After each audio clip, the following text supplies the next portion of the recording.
Brutality in games is a very common thing on PC and consoles, but on mobile, it's rare. A brutal game has mature elements like blood, gore, and violence, so this video is not recommended for kids. In this video, I'm going to show you 10 brutal games for Android and iOS, so let's get into it. Starting at number 10, we have Zombie Age 3 Dead City. It's a side-scrolling zombie shooter and the third game in the Zombie Age series. The game has cartoonish graphics, over-the-top violence, tons of blood, and a crazy variety of weapons and characters. You'll see heads flying off and zombies getting torn apart. It's not the most brutal game out there, but it's still pretty wild and definitely a fun one to play. At number 9, we have Extra Lives. I played this game a lot even as a kid, and maybe some of you did too. It's a zombie survival game developed by Dickey, known for its unique blend of sandbox gameplay and over-the-top action. The combat is brutal. You're fighting zombies and other survivors with melee weapons, firearms, and even random objects you find lying around. Arms, legs, and heads get cut off, and the NPCs scream in pain, making it a pretty violent game. But at the same time, it's fun and chaotic in a way only Dickey games can be. Next up at number 8, we have Restless Dungeon, hack and slash. Yes, it's exactly what the name says, a hack and slash game with a roguelike structure. It has a decent 3.6 star rating, which isn't bad, I guess. The combat is fast-paced with plenty of blood, and there are boss fights to keep things interesting. There's also a skill progression system, but don't expect too much from it. Overall, it's a decent game if you're looking for some quick, brutal action. Moving on to number 7, we have Fran Bow.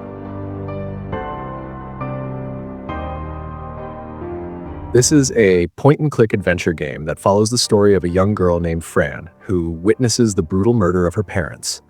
The game is filled with dark and disturbing themes, graphic violence, and psychological horror.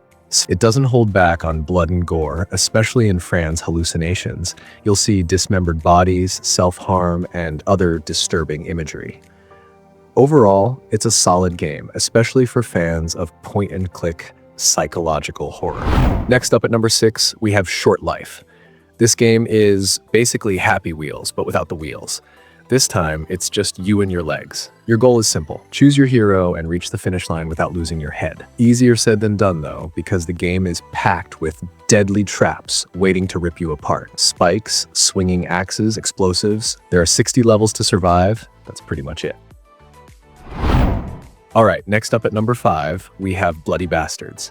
With positive reviews, this is a physics-based medieval fighting game where you battle against your bastard brothers in brutal duels to claim your inheritance. The game is packed with over-the-top violence, ragdoll physics, and a massive arsenal of medieval weapons. Every fight turns into a chaotic bloodbath, arms flying off, skulls caving in, and enemies getting cleaved in half with a well-placed strike. The mix of realistic physics and brutal combat makes for a satisfying and visceral experience. If you like medieval brawls with a side of carnage, this one's for you. I Am Your Beast is coming up next. I've mentioned this game a lot in my videos, and it's finally here, but only for iOS. You play as Alphonse Harding. It's one last job, Harding. One last job, and you're out. Pull your agents back, Birkin. Harding?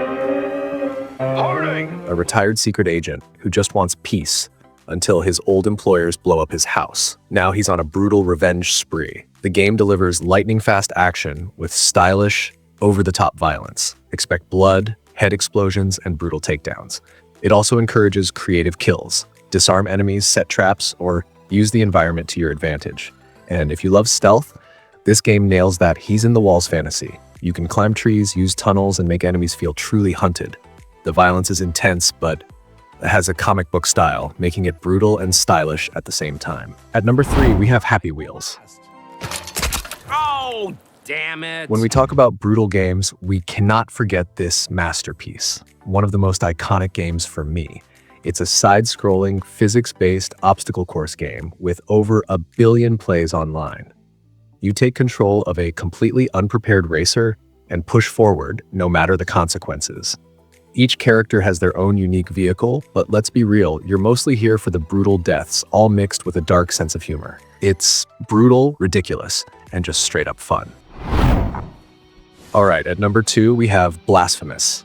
Released on mobile in 2024, this game lets you play as the Penitent One, the sole survivor of the Silent Sorrow Massacre, trapped in a cycle of death and rebirth. Your mission: break the curse and uncover the source of your suffering. Blasphemous brings the full PC console experience to mobile with demanding combat that requires precision and skill.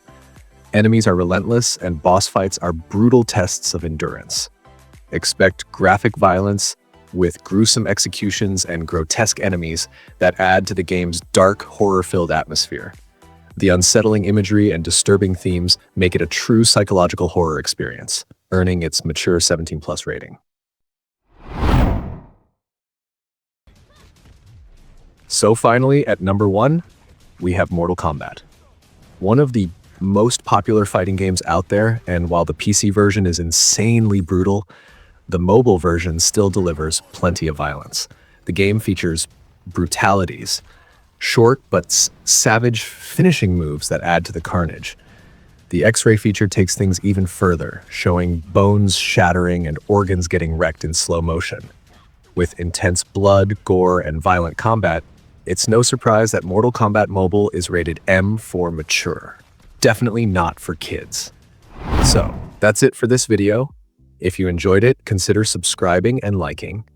Let's set a like goal. I've never done this before, so let's go for 20 likes. I think that's a good start. So please drop a like, and I'll see you in the next video.